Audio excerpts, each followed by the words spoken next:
새해 첫 주라 아마 여러 가지 마음의 생각을 갖고 또 새해를 맞이한 분들이 많을 겁니다. 그래서 특별히 귀한 주일이기 때문에 좋은 시를 하나 선사해 드리겠어요. 제가 지은 시는 아니고 근데 상당히 좋은 시입니다. 이혜인 수녀님이 쓴 시인데 제목은 새로움의 강이 되게 하소서. 우리가 당신께 희망을 두고 살아가는 모든 날은 언제라도 새날 새아침인 것을 다시 알게 해주시는 새해 첫날의 하나님. 땅속 깊이 내려가 채광을 시작하는 광부처럼 우리도 삶의 깊은 갱 속에서 당신의 숨은 뜻을 열심히 캐어내어 갈고 닦는 은총의 한 해가 되게 하소서. 우리는 일상사의 고단함을 기도의 맑은 물에 적시며 우리 모두 새해에는 바다인 주님을 향해 출렁이는 강이 되게 하소서. 하늘의 산, 구름과 나무 가슴에 안고 조용히 흘러가는 강물처럼 이웃의 슬픔과 아픔, 눈물과 고뇌를 내 것으로 받아 안는 어머니 같은 강이 되게 하소서. 눈과 얼음 밑에서도 따스한 노래를 멈추지 않는 기쁨의 긴 강이 되게 하소서. 아름다운 기도죠.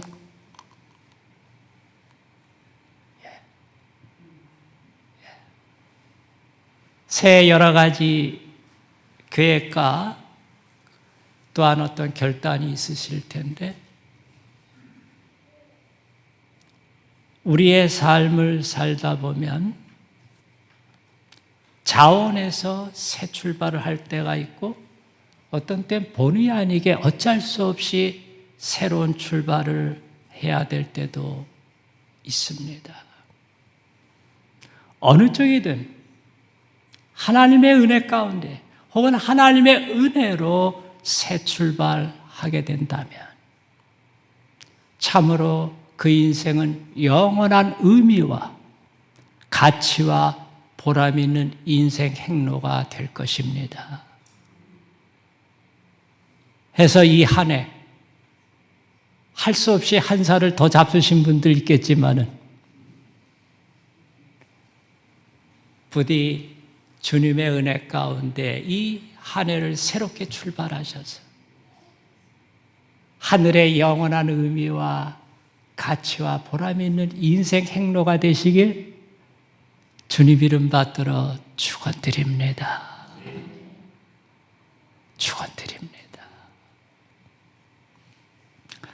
우리가 지난 이틀 동안 그 말씀을 나눴습니다. 하나님께서 우리를 무조건 사랑하셨다. 무조건 사랑하셨다. 우리가 죄인이었을 때 무조건 사랑하셨다. 해서 아까 우리 찬양인도 하셔서 말씀하셨듯이 우리를 손바닥에 새겨놓으실 정도. 그것을 명확히 확증한 사건이 예수님의 십자가 사건이라는 것. 해서 주님의 십자가를 볼 때마다 내가 그 주님의 손바닥에 새겨진 인생이다. 할렐루야. 할렐루야. 어려움이 있을 때마다 그 십자가를 보면서 난 그래도 저분의 사랑을 받고 있는 사람이야. 믿습니까? 난 그래도 저분의 사랑을 받고 있는 사람이에요. 사랑만 받는 게 아니라 뭐예요? 관심도 해서 지켜주시고 인도하시고 필요한 걸 공급해 주시겠다고 하십니다. 바로 이와 같은 주님의 사랑에 감사해서 하나님의 자녀가 된 것 감사해서 우리가 하나님을 사랑하는, 예수님을 사랑하는, 성령님을 사랑하는 삶이 필요하다고. 그렇죠? 사랑을 받았으니 또 사랑을 그분에게 표현하는, 그걸 말씀드렸어요. 어제도 제 개인적인 간증이었지만 참 하나님의 마음을 후벼 파는 그런 기도도 했던 사람인데 어젯밤에 제가 다시 가서 회개기도 했어요. 아, 내가 그런 날들이 있었지. 그러면서 제 마음에 드는 것은 뭐냐 하면 그래도 우리 채식다 한인교회 성도들에게 소망이 있겠다. 무슨 소망인가? 저런 사람도 하나님이 내치지 않고 저런 사람도 내팽개치지 않고 끝까지 약속하신 그대로 끝까지. 하나님 한 번 사랑은 영원한 사랑인가요? 하나님 한 번 사랑은 영원한 사랑. 그런 인생도 내버리지 않고 자꾸 변화시키면서 또 변화시키면서 들어서셔갖고 오늘 여기까지 왔잖아요. 할렐루야. 희망을 가지세요. 저분이 저렇게라도 쓰임받는 걸 보면 내게도 희망이 있다는, 할렐루야. 해서 하나님께서 나의 잘잘못 이런 거 여러 가지 다 감싸 안으시고 지켜주시고 공급하시고 인도하시는, 그래서 때가 되면 들어서시는, 할렐루야. 자, 오늘은 그러한 하나님의 사랑을 받은 내가 하나님께만 사랑을 표현하는 것이 아니라 그것을 하나님이 원하시는 또 하나의 방향이 있어요. 어디예요? 네. 나의 형상대로 지음받은 내 이웃을 향해서 나를 향한 사랑을 일부를 그들에게도 전해줘라. 그게 하나님 뜻이에요. 그게. 우리말 속담에 그런 말 있는 거 아시죠? 마누라가 고우면 어디에다 두고 절한다고요? 말뚝에다 두고. 그만큼 감사한 거예요. 기쁜 거예요. 하나님의 은혜가 좋고 하나님의 사랑이 좋다 보니까 내 옆에 사람들에 대해서도 그래, 내 이렇게 사랑받았는데 내가 당신을 위해서 조금 뭔가 도움이 되고 희생이 돼야지. 이런 마음을 갖는 거예요. 이런 마음. 요한일서 4장 11절 보면 우리 한번 보시죠. 예, 좋습니다. 예. 같이 읽으실까요? 11절, 그 다음에 20절, 21절. 시작. 사랑하는 자들아, 하나님이 이같이 우리를 사랑하셨은즉 우리도 서로 사랑하는 것이 마땅하도다. 자, 그 다음에 20절.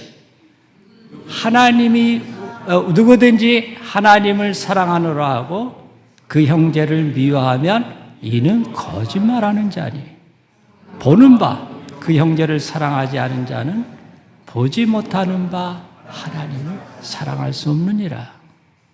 21절.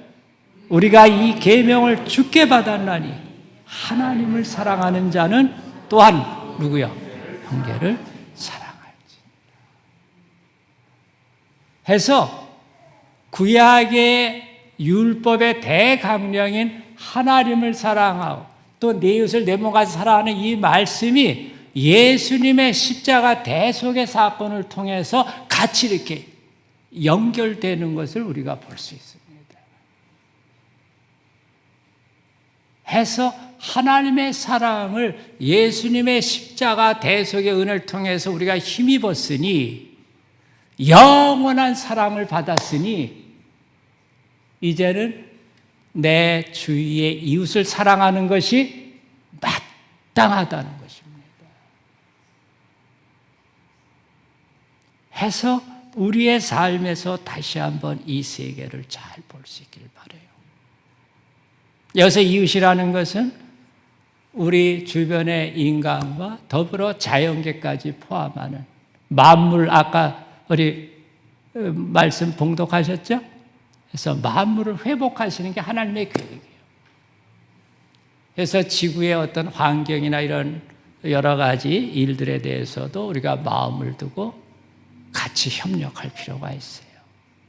그러면서도 더욱이 하나님의 형상대로 지음받은 이웃에 대해서 우리가 깊은 관심과 사랑을 가져야 할 것입니다. 크게 두 가지로만 간략히 말씀드려요. 그러면 이웃을 사랑하라는 이 말씀을 어떻게 우리가 실천할 수 있는가? 부정적인 차원에서, 네거티브한 차원에서 첫째는 어떻게 하든 이웃에게 해를 끼치지 않도록. 해를 끼치지 않도록. 여러분 그 십계명 보셨죠? 십계명에서 참 신기한 건 이웃에게 피해를 주지 말라는 계명이 몇 번이나 나오나요? 한창 저만 쳐다봐야 답이 안 나와요. 자, 제6계명은 뭐죠? 살인하지 말라. 7계명은 간음하지 말라. 8계명은 도둑질하지 말라. 제9계명은 이웃에 대해 거짓 증거하지 말라. 제10계명은 이웃의 집을 탐내지 말라. 10계명 중에 무려 5계명이 이웃에게 피해를 끼치지 말라는 내용이 5계명이에요. 많아요, 안 많아요? 엄청나게 많은 계명이 여기에 대해서 증거합니다.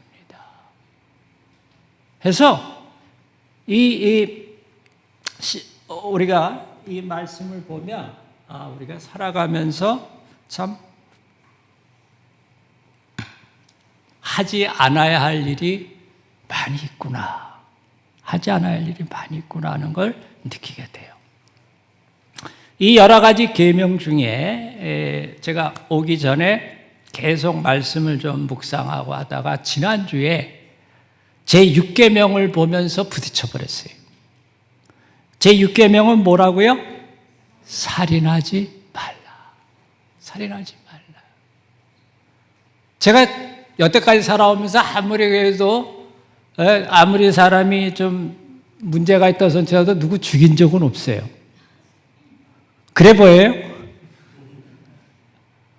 근데 순간 그 계명을 보는 때 예수님께서 언젠가 이 계명을 말씀하신 게 있다는 생각이 딱 떠오르더라고요. 산상수훈에서. 근데 뭐라고 그러셨을까? 죽이는 것보다 더 악한 짓을 하는 걸 얘기하지는 않았을 텐데 궁금하더라고요. 그래서 마태복음 5장 21절에서 24절에 보니까는 제가 잠깐 읽어드릴게요. 옛사람의 말한 바 살인하지 말라. 누구든지 살인하면 심판을 받게 되리라 하였다는 것을 너희가 들었으나 나는 너희에게 이르노니 형제에게 노하는 자마다 심판을 받게 되고, 바로 살인한 사람이 받는 그 심판의 영역에 들어간다는 거예요. 형제에게 노할 때. 형제를 대하여 나가라 하는 자는 공회에 잡혀, 이거 욕하는 거예요. 나가라는 것.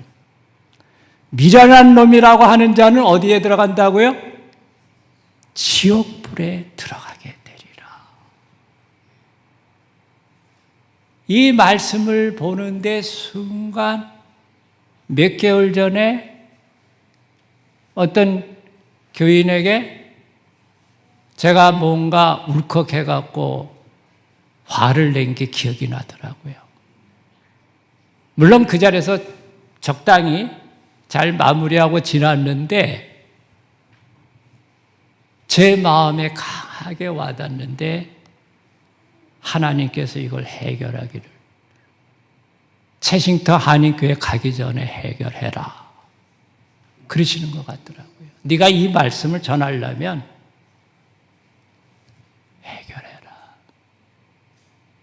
그래서 그날 밤 12시쯤 말씀 묵상하다가 12시 반까지 문안 작성해갖고 죄송하다고 사과해서 보냈어요. 이 말씀을 같이 보내면서 제가 큰 실수를, 잘못을 했다고 용서해 주시기를 바란다고.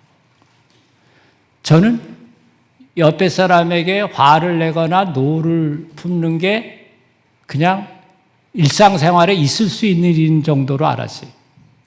근데 이 예수님 하신 말씀 보니까 어떻다고요?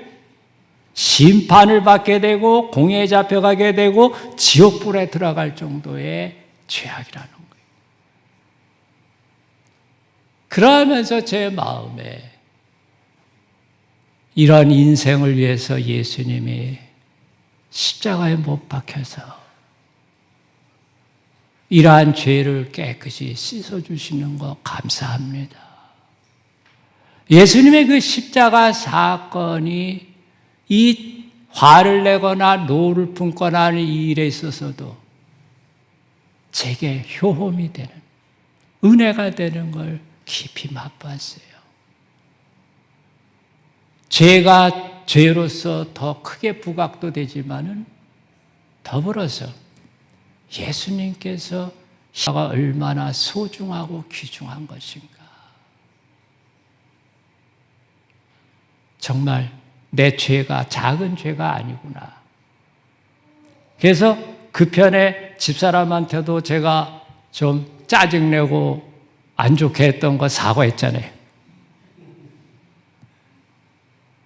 어쩔 수가 없어요. 다른 교회 가서 말씀 전하려고 그러면 하나님 뭐라 그러시면 순종해야지 딴소리 하고서는 곤란해요.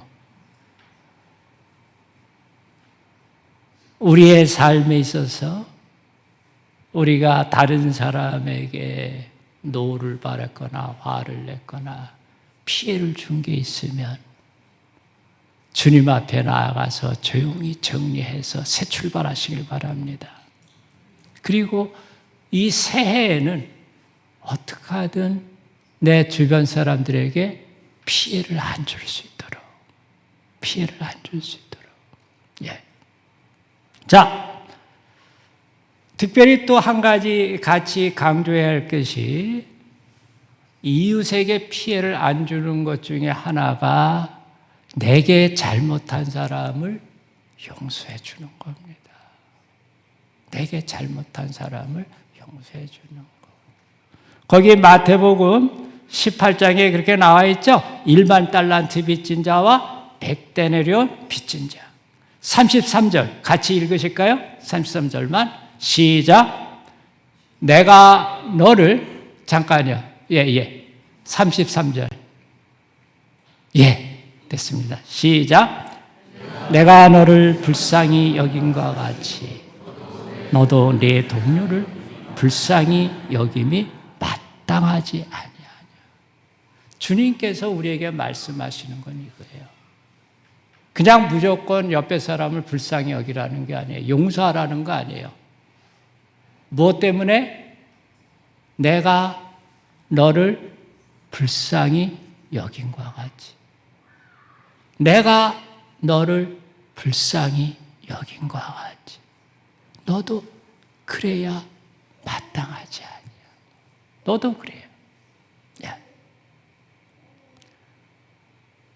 집회 나가다 보면 이 일이 참 어려운 분들을 만날 때가 있어요. 네. 그럴 때 참 안타까워요. 이런 분들은 이 일이 잘 안 될 때에 하나님께서 나의 죄와 허물을 얼마나 용서하시고 덮어주셨나를 깊이 생각해 볼 필요가 있습니다. 꼭 그러세요. 억지로 용서하려고 애쓰지 말고 하나님께서 나의 죄와 허물을 얼마나 많이 용서하시고 덮어주셨는가. 큰 죄든 작은 죄든 해결이 안 되면 천국에 가는데 문제가 있어요. 그래 안 그래요?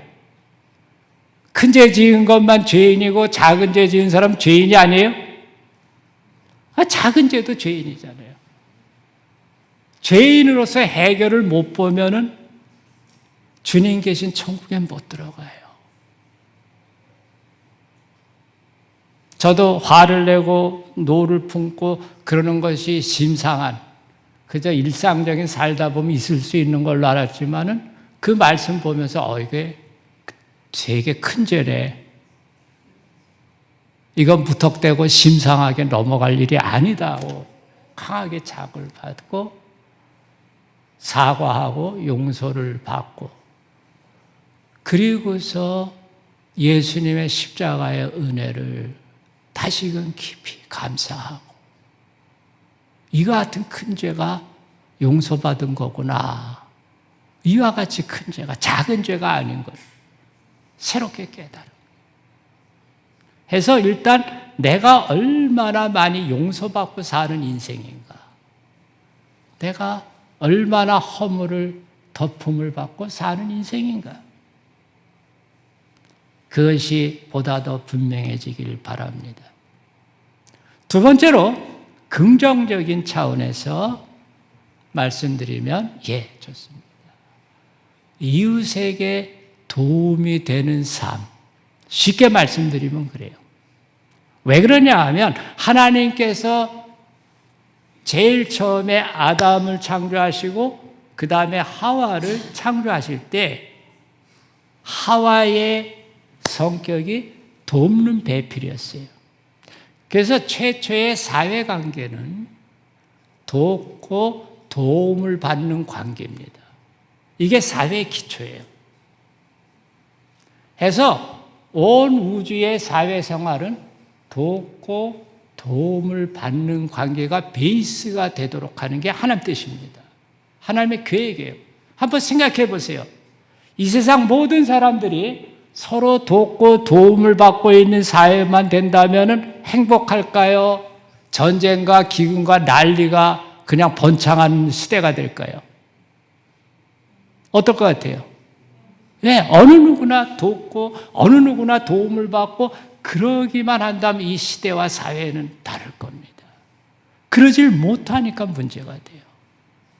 그러한 기본적인 하나님의 경륜이 깨져버린 게 인간의 타락으로 인해서 해서 하나님의 사랑을 받는 사람들은 적어도 내가 다른 사람에게 도움이 되도록 그 뭘 도울 수 있느냐 할 때에 세 가지 차원에서 좀 생각해 보시면 좋아요. 어떤 때는 물질적으로 도울 수 있습니다. 물질적으로. 성경에 보면 우리가 여러 군데서 찾을 수 있어요. 물질적으로 혹은 체력적으로. 가령 어떤 사람이 어려움에 처해 있다. 근데 다행히 내게 약간의 여유가 있다. 혹은 조금 내가 전략하면 된다 싶을 때에 그분에게 이렇게 도와줄 수 있어요. 그래서 옛날에 전도사 시절에 그 대학교에서 했던 그 모임이 있었는데 한 달에 한 번씩 쉐어링이라는 시간을 가졌더랬어요. 그래서 형제자매들한테 뭐라 그랬냐 하면 한 달 동안 기도해보고 두 가지 중에 하나를 기도하면 좋겠는데 자신이 갖고 있는 물건 중에 부모님 거 말고 자기 거 중에 다른 형제나 자매에게 도움이 될 수 있는 걸 갖고 와서 나눠라. 주님이 말씀하시면. 그래서 훈련도 돼요. 영적인 훈련도. 그 다음에 어떤 분들은 내 삶에 어떤 게 꼭 필요한데 하나님 좀 이번에 좀 주시면 좋겠습니다 싶은 게 있으면 하나님께 기도하라고 한 달 동안.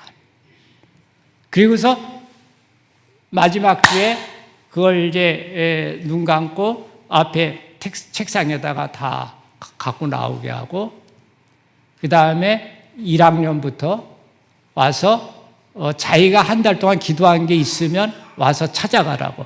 있으면. 근데 생각 밖에도 몇 번에 걸쳐 했는데 많이들 없어져 버렸어요.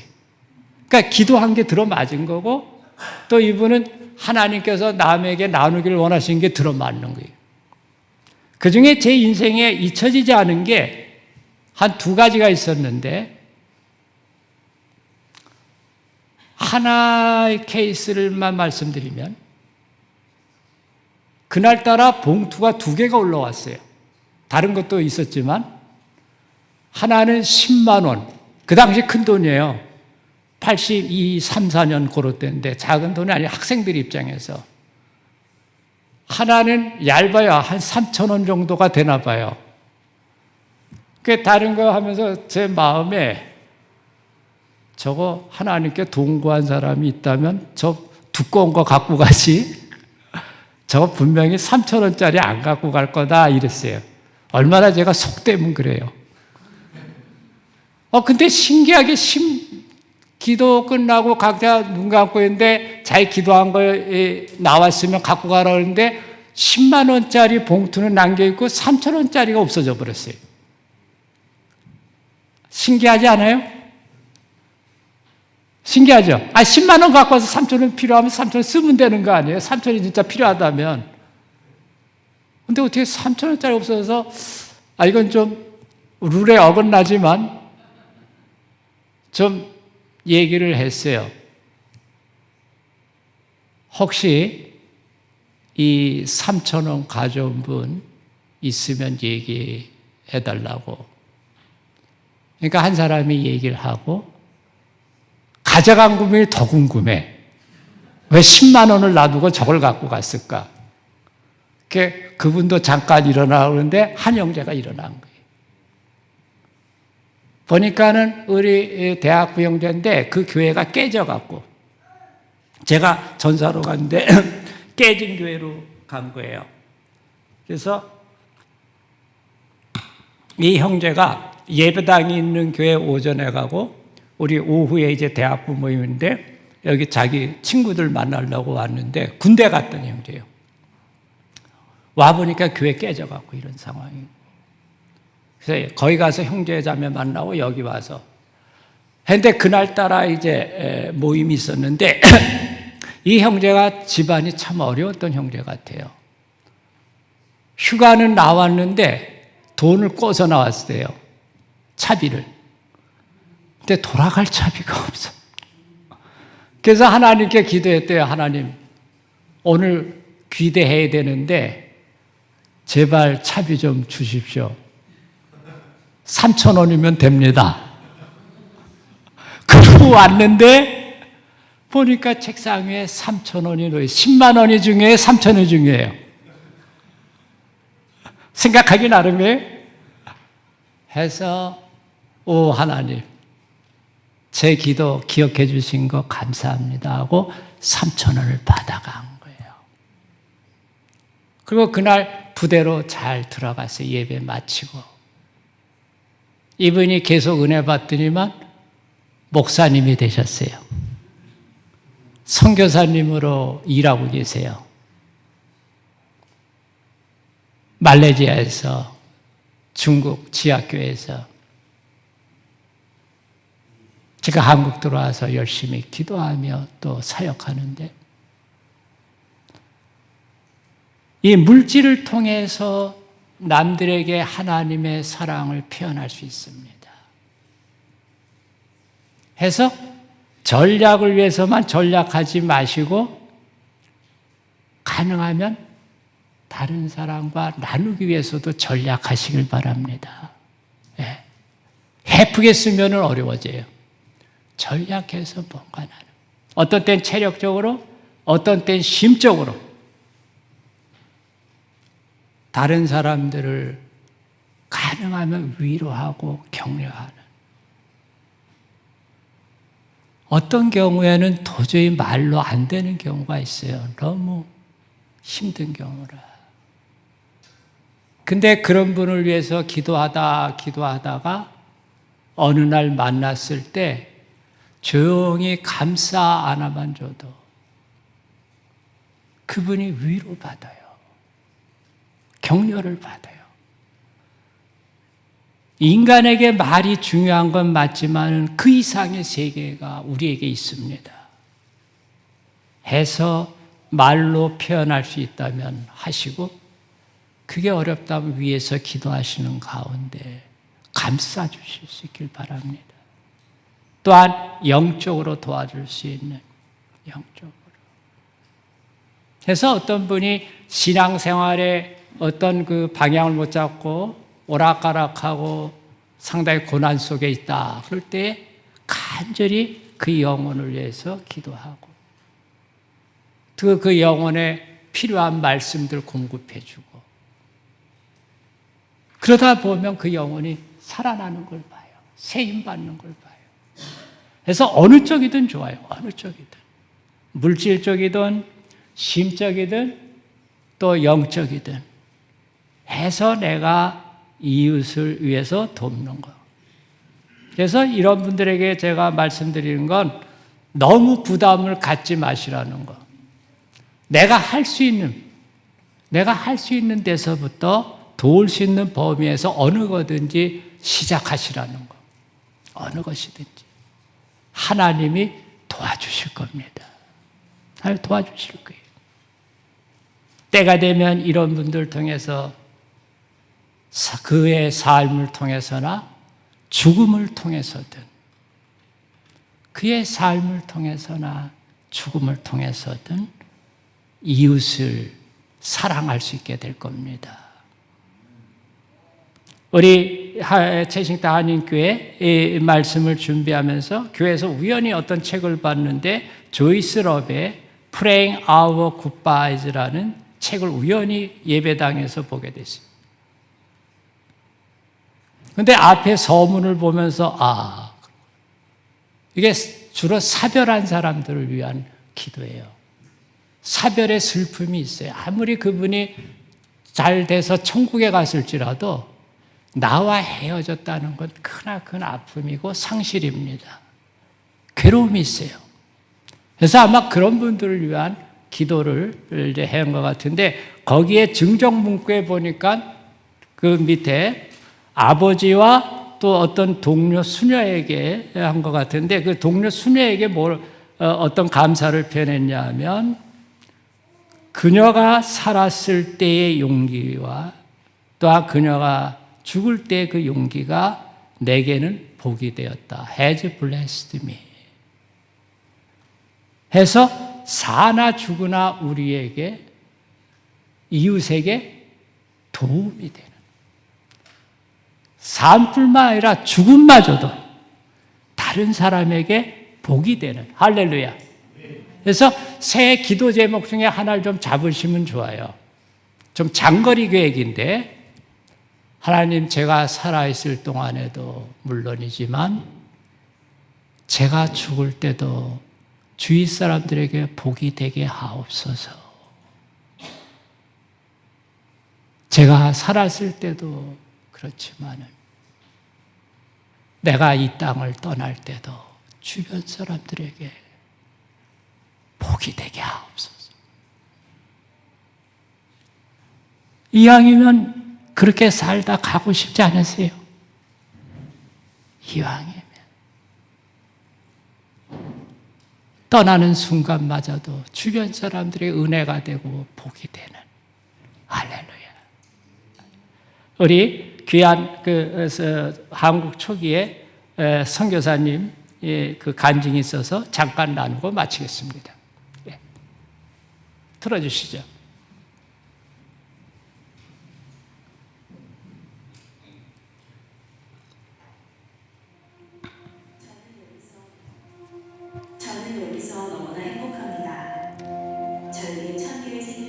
있다면 그 모두를 한국을 위해 기꺼이 바치겠습니다. 낯선 땅, 한국에 도착한 한 선교사가 미국의 가족에게 보내온 편지. 그녀의 편지를 읽은 텍사스 기독 청년들은 하나님께 영광을 돌리며 찬양하였다. 그런데 어떻게 된 일일까? 바로 다음 날 한국으로부터 그녀가 죽었다는 한 통의 비보가 날아들었다. 그토록 고대하던 한국 땅에 도착해 9개월 만에 세상을 떠난 25살의 여선교사. 과연 그녀는 어떤 삶을 살았던 것일까? 1883년 미국 텍사스에서 출생한 루비 캔드릭. 8살에 회심하고 중학교 시절부터 선교에 열정이 있었던 그녀는 19세에 해외 선교사를 자원하였다. 이후 4년간 사역을 준비하여 한국 선교를 자원했고 1907년 24세의 나이에 파송을 받는다.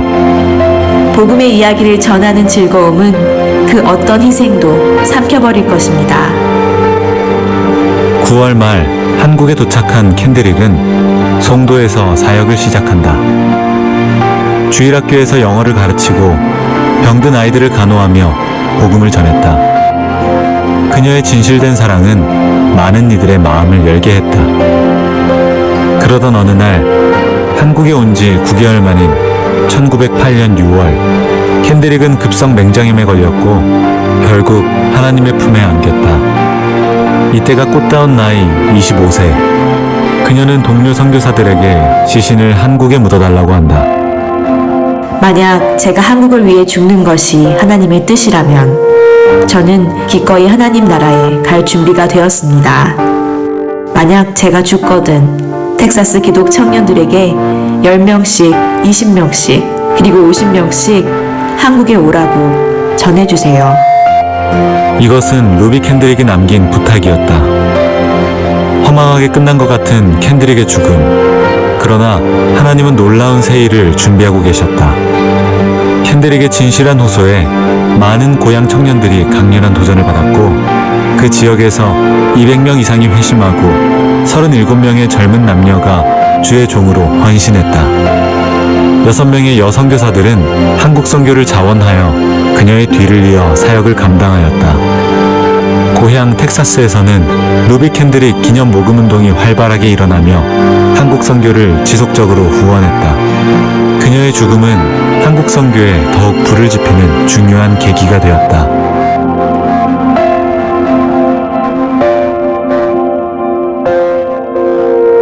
한 알의 밀이 땅에 떨어져 죽지 아니하면 한 알 그대로 있고 죽으면 많은 열매를 맺느니라.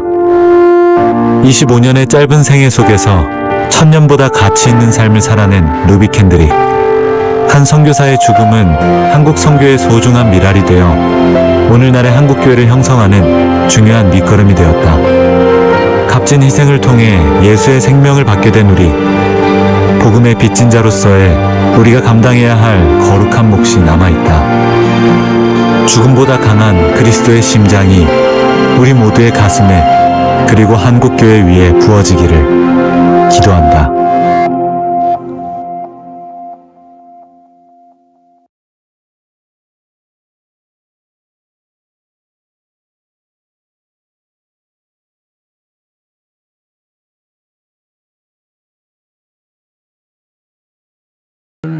많은 사람들의 희생이 있었습니다. 그 삶을 바침이 있었어요. 한 번 왔다 가는 삶인데, 어차피 한 번 왔다 가는 삶인데, 누군가 많은 사람들에게 도움이 됐다가 가면 얼마나 좋겠습니까? 새롭게 하나님 앞에 결단하고 하나님 도와주세요. 하나님 도와주세요. 내가 살아있는 동안 또 죽는 순간까지도 다른 사람들에게 도움과 유익이 되는